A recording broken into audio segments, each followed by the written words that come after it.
I'm back. Thanks for tuning in, guys. Welcome back to the garage.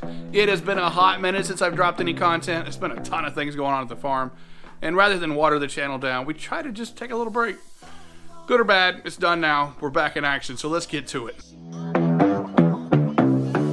All right, so you guys may remember the big block lightning. This has been a project of mine for a couple of years now. We were right in the middle of summer. I was about neck deep in a massive home renovation, and we actually took a boat to the local boat ramp to sell it, and it broke down. And not in a good way either. Let me show you what happened. So this truck's been swapped over to a big block for about 2 years now, I think. It's been really good, dependable, haven't had any issues, until one day about middle of the summer, I decided to put air conditioning on it. We put in a new compressor, built some custom lines, had this thing working perfect for about 3 days. And then this broke. This is my Flexolite fan controller, which was tied in to compensate and speed the fans up with the AC running. Well, I was sitting at a boat ramp with a boat attached, and guess what didn't happen? It didn't cool down. In fact, the temperature gauge pegged over to red, and the truck stumbled and died. Tried to refire it. It wasn't happening. So what had happened is it lost a head gasket, and in the process, we actually hydrolocked the cylinder. Now you see the oil. It's still a bit of a milkshake, but it's not horrific. I'm going to try to fire it up just enough today to get it over to our new lift. Well, new used lift. First thing I got to do, though, is get Ethel out of the way. Unfortunately, this car is exactly as I left it. I haven't had a chance to touch a thing down here. Oh, I actually just remembered. You see old Red here. We picked that up when the lightning laid down on us because we had to have something for the farm and get stuff around. We'll go into that truck later. There's some cool stuff going on there too. But for now, let's see if we can get Ethel moved and get the lightning on this lift and see what it looks like.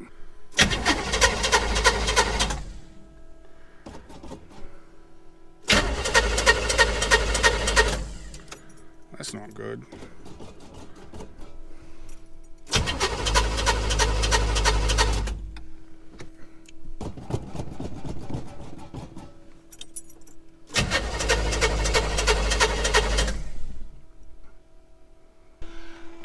And there it is. Throttle cable is not hooked up.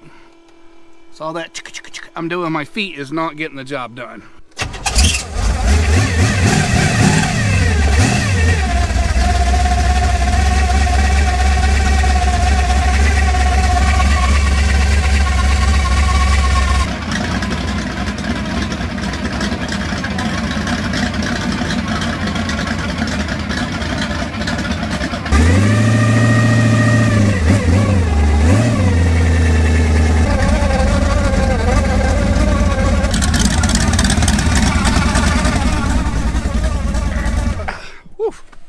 Hope you guys can hear how good this car sounds, because it is rowdy. It's just a little scary. Oh, would you look at that? It barely leaked any oil. It must be out. Man, I miss driving this truck.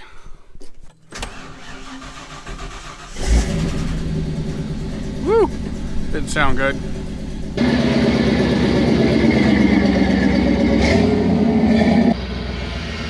So this truck has always been my daily driver of trucks. So I had to have this thing running. I couldn't make it so extreme the wife couldn't drive it. We had no other truck to get around with. But now that I've got that, this is going to change a little bit. So this is my first time having this truck on a lift. I've actually had to do this entire project, the engine transmission swap with jacks and jack stands. So this is the way to roll. Look how easy it's going to be to get to all this stuff. So it kind of gives you an idea how tight a fit this was. You cannot get the transmission bolts out where it sits right now. It is as far back as I could get it. There's our custom motor mounts. I've had a lot of people asking about those. I'm going to build a new set of those this round, I think. Check out these wheels. I absolutely love this style wheel. Believe it or not, these are factory Ford wheels. They got Ford part numbers. I don't know if this is an aftermarket from Ford Motorsports or what, but this has a Ford part number. I know these are aftermarket. I bought these separate. But kind of a shame about the wheels. I really like the chrome, but man, it looks awful.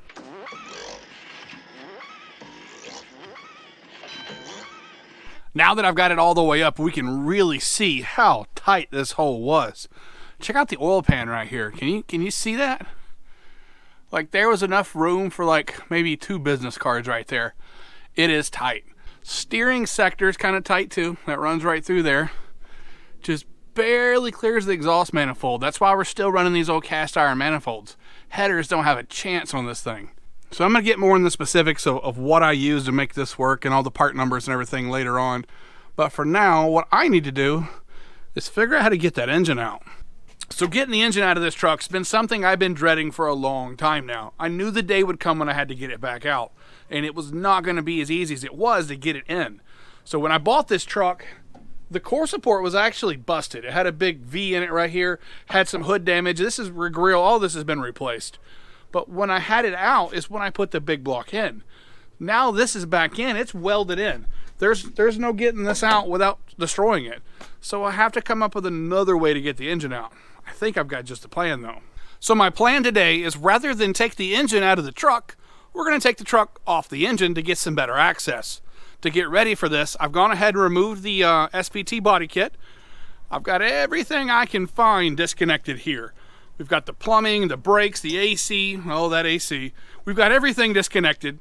I've got the steering undone. I've got the bumper off for some extra room. I don't think that was necessary. But I think it's ready to give it a shot and see if we can get this cab off.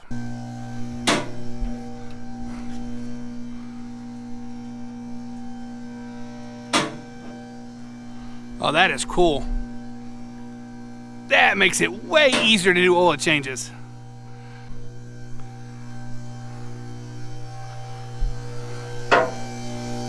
Check out the amount of room we're going to have to work. This is going to be awesome. Transmission's right there. There's all my bolts. There's the mount. Have that thing out in 10 minutes. This is the way to do it. Now that is cool. I have never done this at home, so I'm pretty stoked everything's working out so far. The cab does need to come off the lift though. I got to find a place for it here somewhere. And then I got to move the chassis. I'm going to move it underneath the carport side over there where I've got Ethel tucked in right now. Yeah, it's going to take some finagling. We may have to get the tractor out for this. So it turns out this is one of my best investments yet. I got this thing broken, threw a clutch in it, and I have been working it to death ever since. It's been sitting out here in the rain for a little bit though. Let's see if it'll even start.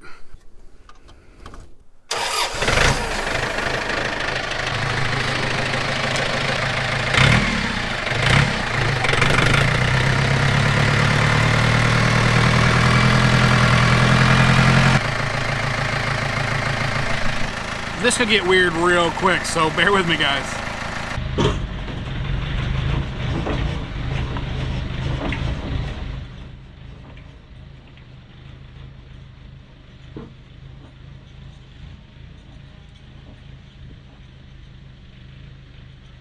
As you guys can probably deduce by all the crazy tire tracks and dirt I just moved, that didn't go very well, but we did get it where I want it. For my next act, we'll see if we can get that off the lift.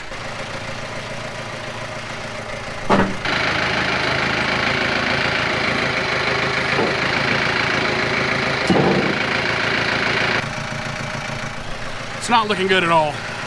So we are just about out of daylight today, so we're going to end things off right there. Next video, we're going to do the big block shuffle, trying to find room on a stand for that purple one and see what's inside of it. But until then, guys, thanks for watching. Stay safe.